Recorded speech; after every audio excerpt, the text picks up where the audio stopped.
Hello my YouTube family, आज मैं आपके साथ शेयर करने जा रही हूँ एक ऐसी मिठाई जिसे आप खा भी सकते हैं और पी भी सकते हैं। अगर आपने किसी मेहमान को ये मिठाई बनाकर खिला दी ना तो वो आपका फैन बन जाएगा। तो चलिए दोस्तों, इसे बनाना शुरू करते हैं। इसे बनाने के लिए हमने 1 किलो के करीब दूध लिया है, जिसे हम अच्छे से उबाल रहे हैं और धीरे धीरे इस तरीके से चलाते रहेंगे जब तक दूध गर्म हो रहा है। इधर हमने कुछ ड्राई फ्रूट लिए हैं, उन्हें हमने अच्छे से यहाँ पर ग्राइंडर जार की हेल्प से पीस लिया। इस पाउडर को हमें थोड़ा दरदरा ही पीसना है, क्योंकि हम इसे उबलते हुए दूध में ऐड करेंगे। इससे दूध गाढ़ा भी हो जाएगा और उसमें रसमलाई वाला स्वाद भी आने लगेगा, जो बहुत ही ज्यादा मजेदार होगा। तो यहाँ पर देखिए, मिक्सी जार से हमने ये सारा पाउडर जो है एक बाउल में ऐड कर लिया है। अब इस सारे पाउडर को हम यहाँ उबलते दूध के अंदर ऐड कर देंगे और धीरे धीरे चलाते रहेंगे। तो यहाँ पर हम इस दूध को जब तक चलाते रहेंगे जब तक कि दूध हमारा ये गाढ़ा नहीं हो जाता है। और जब तक दूध गाढ़ा हो रहा है, हमने इसमें से थोड़ा सा दूध निकाल लिया था और उसमें हमने 2 चम्मच के करीब कस्टर्ड पाउडर ऐड कर दिया था और इसे हम अच्छे से चम्मच की हेल्प से मिला दिया है। देखिए, अब इस सारे जो कस्टर्ड पाउडर का जो पेस्ट बनाया है उसे भी हम इस दूध के अंदर ऐड कर देंगे, जिससे बहुत ही अच्छा फ्लेवर भी आएगा और कलर भी इसका लाइट येलो हो जाएगा, जो बहुत ही अच्छा लगेगा देखने। यहाँ पर कस्टर्ड पाउडर ऐड करने के बाद हमें दूध को फिर से धीरे धीरे चलाना है और जब ये दूध अच्छे से उबलने लगे फिर इसमें हम कुछ केसर के धागों को भी ऐड कर देंगे।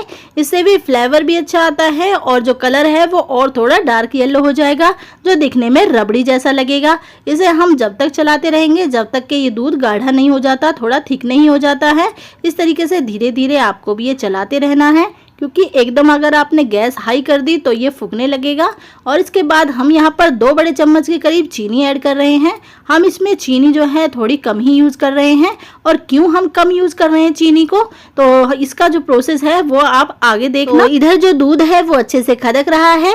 इधर हमने यहाँ पर 2 बड़े गिलास के करीब पानी ऐड कर लिया है एक भगोने में, और ये जब धीरे धीरे थोड़ा गर्म होने लगे तब इसके बराबर ही हमने यहाँ पर चीनी ऐड कर दी है। इसे हमको एक हल्की सी चाशनी बनाना है, जिसमें बिना तार की चाशनी हमें बनानी है, जैसे रसगुल्ले की चाशनी होती है, एकदम चिपचिपी सी। तो इसके बाद हमने यहाँ पर आधा छोटा चम्मच के करीब यहाँ इलायची पाउडर ऐड कर दिया है और कुछ केसर के धागे हमने ऐड कर दिए हैं। इलायची पाउडर से जो फ्लेवर है वो बहुत ही अच्छा आता है। कोई भी स्वीट्स हो उसमें अगर आप इलायची पाउडर ऐड करोगे तो बहुत ही अच्छा टेस्ट आता है। तो यहाँ पर देखिए, चाशनी भी हमारी बनकर तैयार हो गई है, एकदम चिपचिपी सी चाशनी। बस इतनी ही अच्छी चाशनी हमें चाहिए। और फिर इसके बाद हमने यहाँ पर 2 कप के बराबर मिल्क पाउडर लिया है और इसके बाद हम यहाँ पर 3 चम्मच के करीब मैदा ऐड कर रहे हैं। ये जो हमने 3 चम्मच के करीब मैदा ऐड की है, आप चाहो तो 1.5 चम्मच के करीब सूजी और 1.5 चम्मच के करीब मैदा ऐड कर सकते हो।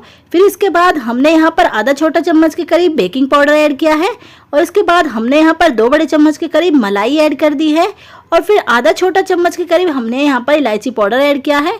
अब इस सारी चीज़ों को हम अच्छे से मिक्स कर लेते हैं।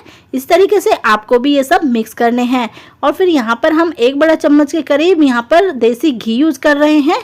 आपको भी इतना ही इसमें घी यूज़ करना है। अगर आपको ज़्यादा घी आपने यूज़ कर लिया तो ये बिखर जाएगा, ये अच्छे से गूंधेगा नहीं, जिससे अच्छे रसगुल्ले नहीं बन पाएंगे।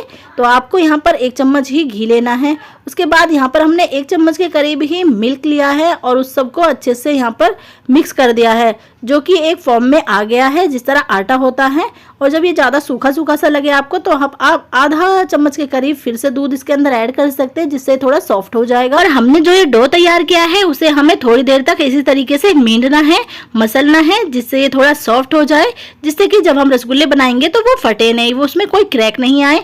तो यहाँ पर देखिए, अभी इसमें थोड़ा सा लोच बाकी है, इसलिए हम थोड़ी देर के लिए इसे रेस्ट पर रख देते हैं। हमने इसे 15 मिनट के रेस्ट पर रखा है।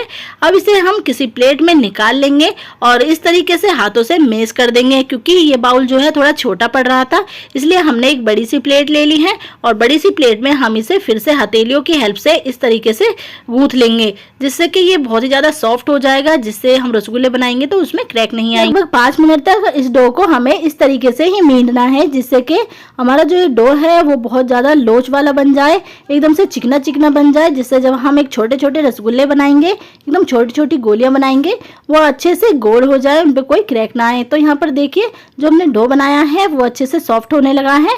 एक बार हम इसके छोटा सा रसगुल्ला बनाकर देख लेते हैं। तो यहाँ पर देखिए, ये आसानी से जो रसगुल्ला है वो हमारा बन चुका है, इसमें कोई क्रैक नहीं। तो यहाँ पर देखिए, छोटा सा रसगुल्ला हमारा तैयार हो चुका है। अब हम बाकी के रसगुल्ले भी इसी तरीके से बना लेंगे। छोटी छोटी सी हमें लेई तोड़नी है और इस तरीके से हाथों की हेल्प से गोल गोल बनाना है और छोटे छोटे से रसगुल्ले बनाने हैं। क्योंकि जो हमने रबड़ी तैयार कर रहे हैं ना हम, तो उसमें जब ये रसगुल्ले डलेंगे ना तब भाई वाह मज़ा आ जाएगा। तो यहाँ पर देखिए हम सारे रसगुल्ले इसी तरीके से बनाकर तैयार कर लेंगे। छोटे छोटे रसगुल्ले, यानी कि हम चम्मच से भी अगर इसे भरेंगे ना तो 2 जो रसगुल्ले हैं वो हमारे स्पून में आ जाएंगे जो, और थोड़ी सी रबड़ी का टेस्ट आएगा तो बहुत ही ज़्यादा स्वादिष्ट लगेंगे।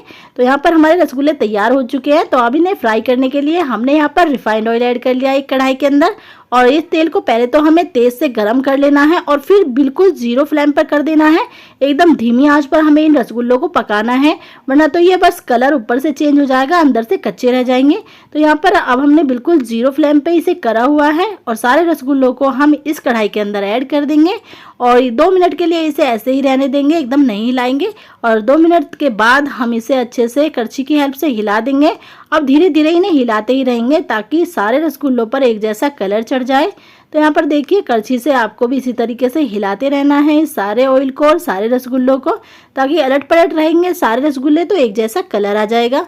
हमने थोड़े से लेट चेंज किए थे ये, इसलिए इनमें थोड़ी सी देखिए, ये देख रहे हैं ना आप छोटा छोटा निशान, तो वो पड़ गए थे। बाकी कोई बात नहीं, हम एक साथ सबको फिर से फ्राई करेंगे इस तरीके से, तो ये सारे के सारे नॉर्मल हो जाएंगे और एक जैसा कलर पकड़ लेंगे।